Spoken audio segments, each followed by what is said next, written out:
Welkom bij deze technische handleiding over de Dyson SV12. Wij zijn Kelatos Informatica, specialisten in technische reparaties.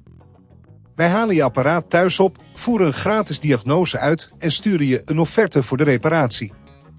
Geen telefoontjes, geen verplaatsingen. We zijn gevestigd aan Calle Joaquin Maria Lopez 26, Madrid.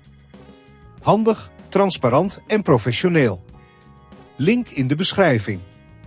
Je Dyson SV12 maakt rare geluiden tijdens het gebruik. Dit kan worden veroorzaakt door een defecte schakelaar of een probleem met de motor. Als je deze geluiden negeert, kan dit leiden tot verdere schade aan je apparaat en uiteindelijk tot een duurdere reparatie. Laten we aan de slag gaan met de benodigde gereedschappen. Voor deze reparatie heb je een schroevendraaier, een platte schroevendraaier, een nieuwe schakelaar en een doek nodig om stof te verwijderen.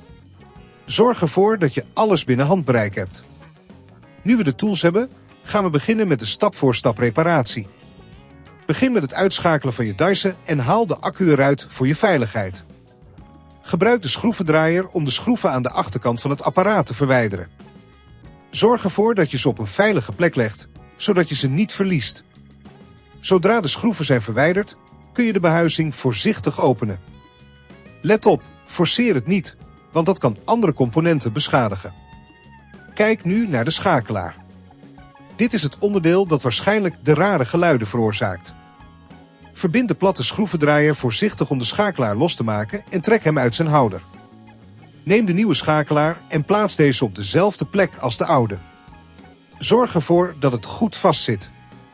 Bij het aansluiten van de kabels, let op de polariteit. Dit is belangrijk voor de goede werking van je apparaat. Als je op dit punt merkt dat het te ingewikkeld wordt, onthoud dan dat wij bij Kelatos je apparaat thuis ophalen en het gerepareerd terugsturen. Eenmaal alles weer op zijn plek, sluit je de behuizing en bevestig je de schroeven stevig. Controleer of alles goed vastzit en zet de accu weer op zijn plaats.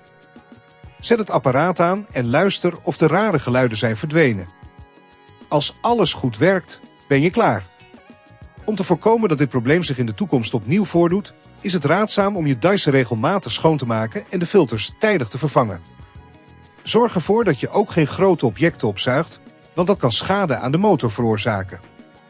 Als je het risico niet wilt nemen om je apparaat te beschadigen, bij Kelatos halen wij het op, repareren het en leveren het thuis af in heel Nederland.